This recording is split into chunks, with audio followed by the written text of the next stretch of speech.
ये कहानी तो ऐसी खिलाड़ी लड़कियों की है जो प्राइवेट टॉयज बेचकर अपना घर चलाती है और ये प्राइवेट टॉयज बेच कर ये देश की सबसे अमीर औरतें बन जाती हैं। पर क्या हो जब इनके फैमिली को पता चले कि ये टॉयज बेचती हैं? तो ये हम आज की इस मूवी में देखने वाले हैं। कहानी की शुरुआत एक खूबसूरत औरत से होती है जिसका नाम वीना था। वीना एक शादीशुदा और कामकाजी औरत थी। उसके घर में वो हर चीज थी जिसके सपने हर औरत देखती थी। वीना की एक 6 साल की बेटी हायू थी और वीना के पति का नाम सौम था। वीना का ज्यादातर ध्यान काम पर रहता था जिस वजह से वो अपने परिवार को ज्यादा टाइम नहीं दे पाती थी। वीना के पड़ोस वाले अपार्टमेंट में एक गर्म जवान लड़की रहती थी और उस लड़की का नाम नियो था। वीना को अक्सर नियो लिफ्ट में मिलती थी और दोनों के बीच कोई बात नहीं होती थी। नियो खुले विचारों वाली लड़की थी जिस कारण वो वीना को बिल्कुल भी अच्छी नहीं लगती थी। अब चलते हैं वीना के ऑफिस में। वीना एक बड़ी सी टॉय कंपनी में काम करती थी जो सिर्फ और सिर्फ बच्चों के लिए टॉयज बनाती थी। वीना इस कंपनी में मार्केटिंग का काम संभालती थी और उसके काम से कंपनी बहुत खुश थी। वीना का पति सॉन्ग एक यूनिवर्सिटी में प्रोफेसर था।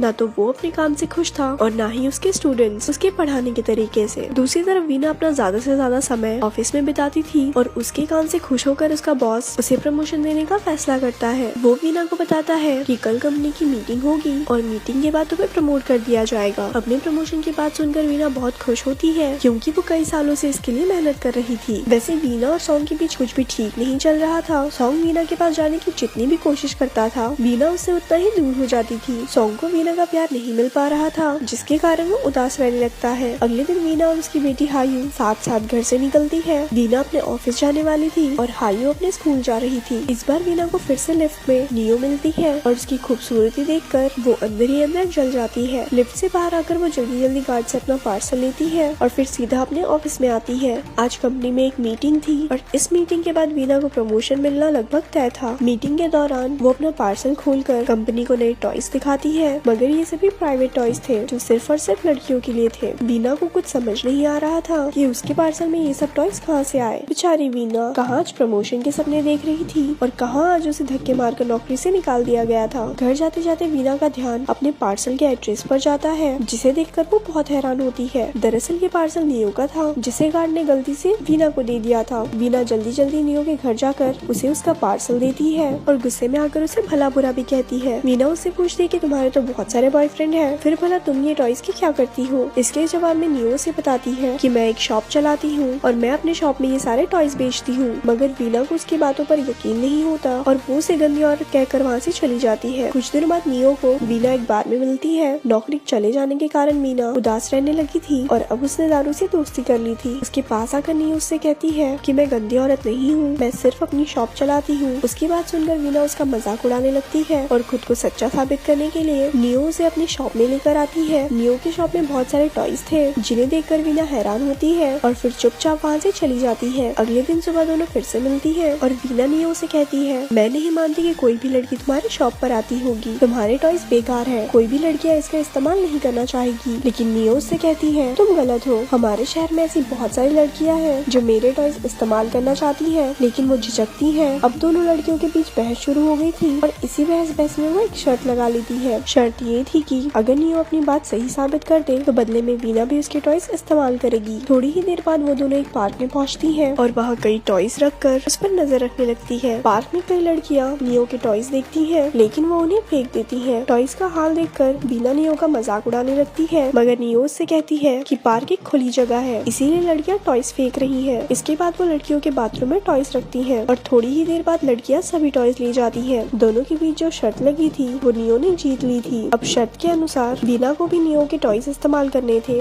वीना का पति कुछ दिनों के लिए घर के बाहर गया हुआ था इसीलिए वो रात को टॉय का इस्तेमाल करती है और उसे वो बहुत पसंद आता है। दरअसल पहले काम के बोझ के कारण वीना के पास इतना समय नहीं होता था कि वो अपने पति के प्यार का सुख पा सके, इसीलिए उसे नियो के टॉयज पसंद आते हैं। कुछ दिनों बाद वीना को पता चलता है कि नियो अपनी शॉप बंद करने वाली है। नियो के टॉयज तो लड़कियां इस्तेमाल करना चाहती थी लेकिन वो टॉयज खरीदने में झिझक रही थी। इसी वजह से नियो की शॉप घाटे में चल रही थी और वो समय पे शॉप का किराया भी नहीं दे पा रही थी। पूरी बात जानने के बाद वीना उसकी मदद करने का फैसला करती है। वीना कंपनी में पहले मार्केटिंग का काम करती थी और अब वो वही काम नियो के टॉयज प्रमोट करने के लिए करना चाहती थी। अगले ही दिन वो दोनों घर घर जाकर अपने टॉयज की मार्केटिंग करने लगती है। शुरू में उन्हें ना का सामना करना पड़ता है लेकिन फिर जल्द ही कई लड़कियां उनसे टॉयज खरीदने लग जाती हैं। देखते ही देखते वीना और नियो काफी टॉयज बेच देती है जिनसे उन्हें बहुत फायदा होता है। इसी बीच वीना का पति सौम भी अपने घर लौट आया था जो कि किसी काम के सिलसिले में बाहर गया हुआ था। सॉम कई दिनों के बाद घर लौटा था और वो वीना का बदला हुआ रूप देखकर बहुत खुश था। वीना उसे ये तो बता देती है कि उसे कंपनी ने नौकरी से निकाल दिया, लेकिन वो उसे ये नहीं बताती कि आजकल वो नियो के प्राइवेट टॉयज बेच रही है। अब वीना अपने पति को पूरा समय देती थी और वो पूरी रात प्यार करते थे।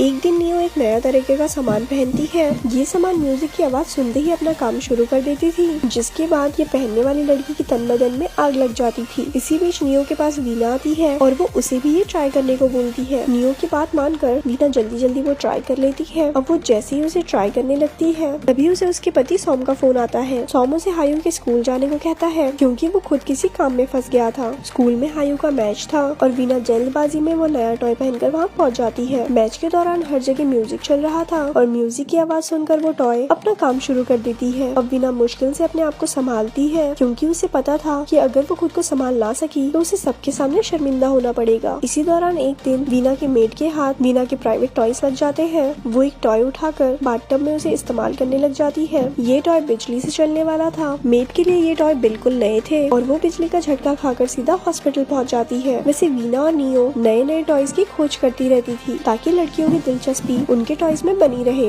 एक दिन वीना एक औरत को कमर पे बांधने वाला एक टॉय दिखाती है, मगर उस औरत को वो टॉय बिल्कुल भी अच्छा नहीं लगता और वो वीना को धक्के मारकर घर से बाहर निकाल देती है। कुछ महीनों बाद वीना और नियो एक नए टॉय की खोज करती है। वो अपना नया टॉय बड़े लेवल पर लॉन्च करना चाहती थी और इसके लिए वो एक मॉल में एक प्रोग्राम करती है। इसी दौरान सॉन्ग भी मॉल में आ जाता है और उसे वीना के नए काम के बारे में पता चल जाता है। अपनी बीवी को प्राइवेट टॉयज की मार्केटिंग करते देख उसे बहुत दुख होता है और वो उसे सारे रिश्ते नाते तोड़ देता है। 3 महीनों बाद वीना और नियो ने टॉयज बेच कर बहुत नाम कमा लिया था। वीना अब एक नए घर में अकेले रहने लगी थी और हायू कभी उससे मिलने आया करती थी। सॉन्ग ने अभी भी वीना को माफ नहीं किया था। वो तो बस हायू की खुशी के लिए उसे वीना से मिलवाने ले आया करता था। उसने हायू को अपने साथ ही रखा था क्योंकि वो नहीं चाहता था कि हायू को वीना के नए काम के बारे में पता चले। एक दिन सॉन्ग वीना को बताता है कि मैं और हायू कल दूसरे शहर जा रहे हैं। वीना सॉन्ग को रोकना तो चाहती थी, लेकिन उसे पता था कि सॉन्ग उसकी बात नहीं मानेगा। अगले दिन सॉन्ग और हायू दूसरे शहर जाने की तैयारी शुरू कर देते हैं, जबकि वीना उस समय एक अवार्ड शो में थी। शो के दौरान उसे एहसास होता है कि आज अगर वो अपने परिवार को नहीं रोक पाई तो वो उन्हें हमेशा